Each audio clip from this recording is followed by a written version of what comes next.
आपका अपने YouTube channel Manoj Kumar Yadav में आपका स्वागत है। आप चैनल से जुड़े रहने के लिए आप अपने चैनल्स को मनोज कुमार यादव YouTube चैनल को जो रेड वाला बटन है सब्सक्राइब उसको दबाइए। नोटिफिकेशन यदि आपको वीडियो अच्छा लगे तो लाइक करिए, शेयर कमेंट्स ज़रूर करें, अधिक से अधिक सब्सक्राइब कराएं। इसी के साथ आज हमारा टॉपिक है सत्ता अथॉरिटी, जो कक्षा 12 के राजनीति विज्ञान के प्रथम ए भाग के जो सेकंड पार्ट है उसमें हम चल रहे थे। उसके अंदर हम शक्ति हमारे पुराने वाले वीडियो में चर्चा कर चुके थे। इसी के साथ आप कोरोना में अधिक बोर भी न हो, अपनी पढ़ाई को निरंतर रखें। साथ ही जब आपको घरों के अंदर ही रहना है तो आप अपनी पढ़ाई जारी रखें। सतर्कता बहुत ज़रूरी है। वैक्सीन भी लगवाएं, अब 18 साल से भी सबको लगने लग गई है तो ज़्यादा से ज़्यादा अधिक वैक्सीन लगवाएं। आज हमारा टॉपिक है सत्ता। सत्ता के बारे में हम सत्ता क्या होती है, कई बार आपने सुना होगा भाई थारी तो सत्ता है तुम किमी भी कर सको। ऐसी कोई बात नहीं। सत्ता जिसको अंग्रेजी शब्द में अथॉरिटी कहते हैं, अंग्रेजी शब्द में, यानी शक्ति के साथ जब वैधता जुड़ जाती है तो क्या कहलाती है? सत्ता कहलाती है। क्या कहलाती है? सत्ता। ये बहुत अच्छी बात है। शक्ति के साथ जब वैधता, शक्ति हम पढ़ चुके हैं, और उसके साथ जब वैलिडिटी और आ जाए, वैधता यानी आपको दंड देने का अधिकार है लेकिन वैध हो आप, तो वो क्या कहलाती है? सत्ता कहलाती है। इसके बारे में कुछ विद्वानों की परिभाषाएं हैं। जैसे बायस्टेड ने कहा कि सत्ता है वो शक्ति के प्रयोग का संस्थागत अधिकार है। यानी किसी संस्था को जब शक्ति के प्रयोग का अधिकार दे दिया जाए तो वह क्या बन जाता है? सत्ता। यानी शक्ति का तो प्रयोग करता है लेकिन कोई संस्था करती हो तो उसको क्या कहते हैं? सत्ता कहते हैं। इसी के बारे में हेनरी फ्योल महोदय ने कहा कि सत्ता आदेश देने का अधिकार और आदेश पालन करवाने की शक्ति है। यानी सत्ता है वो आदेश भी दे सकता है, उसको भी अधिकार है और उसका पालन भी करवा सकते हैं। अब सत्ता जो है उसको पालन के आधार की चर्चा करें कि सत्ता को क्यों माने कोई व्यक्ति, तो उसके लिए हमारे 4 मुख्य बिंदु दिए गए हैं जिनके कारण कोई भी सत्ता को स्वीकार किया जाता है, यानी सत्ता का पालन किया जाता है। पहला बिंदु है विश्वास। पहला क्या है? विश्वास। यानी जनता को विश्वास होता है कि यह सत्ता पालन का सबसे महत्वपूर्ण अधिकार है। यानी सत्ताधारी के प्रति विश्वास कि जो भी सत्ताधारी है वह उनके प्रति विश्वास कि कोई गलत कार्य नहीं करेंगे और उनके आदेशों की पालना करना, ये मुख्य आधार है। दूसरा है एक रूपता। दूसरा क्या है? एक रूपता। एक रूपता यानी जिस तरह से विचार और आदर्शों की एक रूपता होती है, किसी को आज्ञा पालन की स्थिति में होती है, जिस तरह से विचारधाराएं भी चलती हैं, अलग अलग तरह की विचारधाराएं होती हैं, जैसे उदारवाद, समाजवाद, ये विचारधाराएं हैं। ये एक रूप यदि विचारधाराएं होती हैं तभी सत्ता का पालन होता है। तीसरा है लोकहित। तीसरा क्या है? लोकहित। यानी लोक कल्याण का एक आधार भी होता है कि लोकहित के लिए सत्ता, जिस तरह से आप ट्रैफिक रूल का पालन करते हैं, यानी ट्रैफिक, आप टैक्स वगैरह देते हो, क्या देते हो? टैक्स देते हो। यदि आप टैक्स देते हो, सारे लोकहित के काम है। और एक है कि दबाव में भी आपको कई आदमी आसानी से सत्ता की पालन नहीं करते हैं, उनके लिए क्या काम आता है? दबाव। इसलिए 4 मुख्य बिंदु हो गए। पहला है विश्वास, एक रूपता, लोकहित और दबाव। ये सत्ता पालन के अधिकार हैं। अब सत्ता के रूप एक विद्वान हुआ था जिसका नाम क्या था, जो सत्ता के 3 रूप बताए हैं मुख्य रूप, उसके अनुसार ही 3 रूप है। वो विद्वान का नाम भी कई बार प्रश्न में पूछा जाता है कि उसका नाम है मैक्स वेबर। क्या नाम है उसका? Max weber.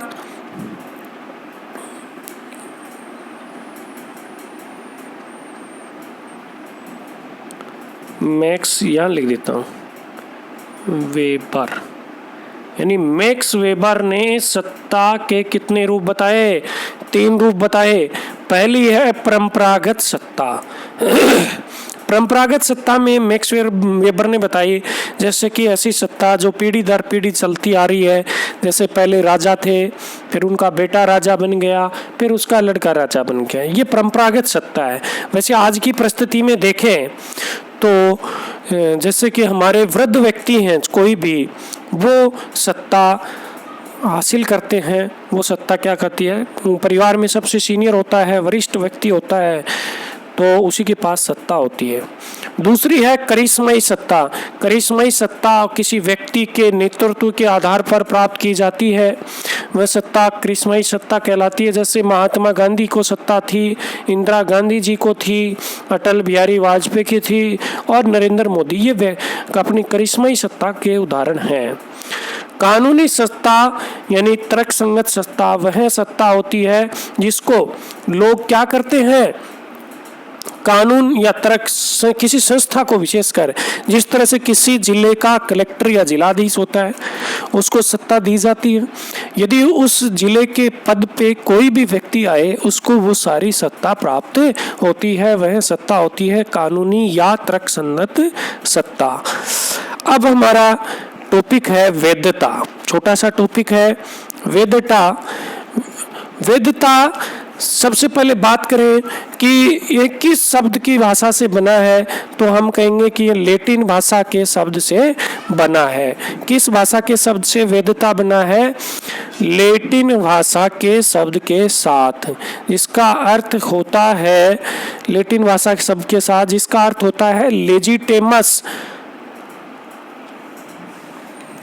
यानी मैं इसको दोबारा कह रहा हूँ कि लेजिटिमस एक शब्द है लैटिन भाषा का, उससे बना है लेजिटिमेसी यानी वैधता, और जिसका अर्थ होता है लॉफुल अर्थात वैधानिक। इसका अर्थ क्या होता है? लॉफुल। कई बार ऑब्जेक्टिव में भी आता है लेजिटिमस का अर्थ क्या होता है, तो लॉफुल या वैधानिक। वैधता उस कारण की ओर, वैधता क्या होती है? उस कारण की ओर इशारा करती है जिन कारणों से किसी भी सत्ता को क्या करते हैं? हम स्वीकार करते हैं। सत्ता को स्वीकार करने का कारण क्या होता है? वैधता होती है। अब वैधता कैसे प्राप्त किया जाता है, उसके साधन कई बार पूछा जाता है। 1 नंबर का प्रश्न कि वैधता प्राप्त करने के साधन। सबसे पहले मतदान। जब मतदान द्वारा सत्ता प्राप्त की जाती है तो वह वैध होती है। जनमत कराया जाए, संचार के साधन हो, राष्ट्रवाद, ये मुख्य है। इनके बारे में यानी मतदान, जनमत और संचार के साधन और राष्ट्रवाद आदि वे साधन है जिनके माध्यम से हम क्या प्राप्त कर सकते हैं? वैधता। क्या प्राप्त कर सकते हैं? वैधता। अब हम इनके छोटे प्रश्नों के ऊपर चर्चा करेंगे। हमारा टॉपिक छोटा सा ही था, इसके ऑब्जेक्टिव जो छोटे लघुतरात्मक प्रश्न है। सबसे पहला प्रश्न है कौन, कब, क्या, कैसे प्राप्त करता था। आपने परिभाषाएं पढ़ी हैं तो उसके अंदर कौन सा आएगा? कौन, क्या, कब, कैसे प्राप्त करता था। आपके पास कैटलिन है, लास्वेर है, मैकाइवर है और लास्की है। इसमें क्या आएगा? लास्वेल आएगा। क्या आएगा? ब आएगा। क्या आएगा बेटा? ब, लास्वेल। क्या आएगा? लास्वेल।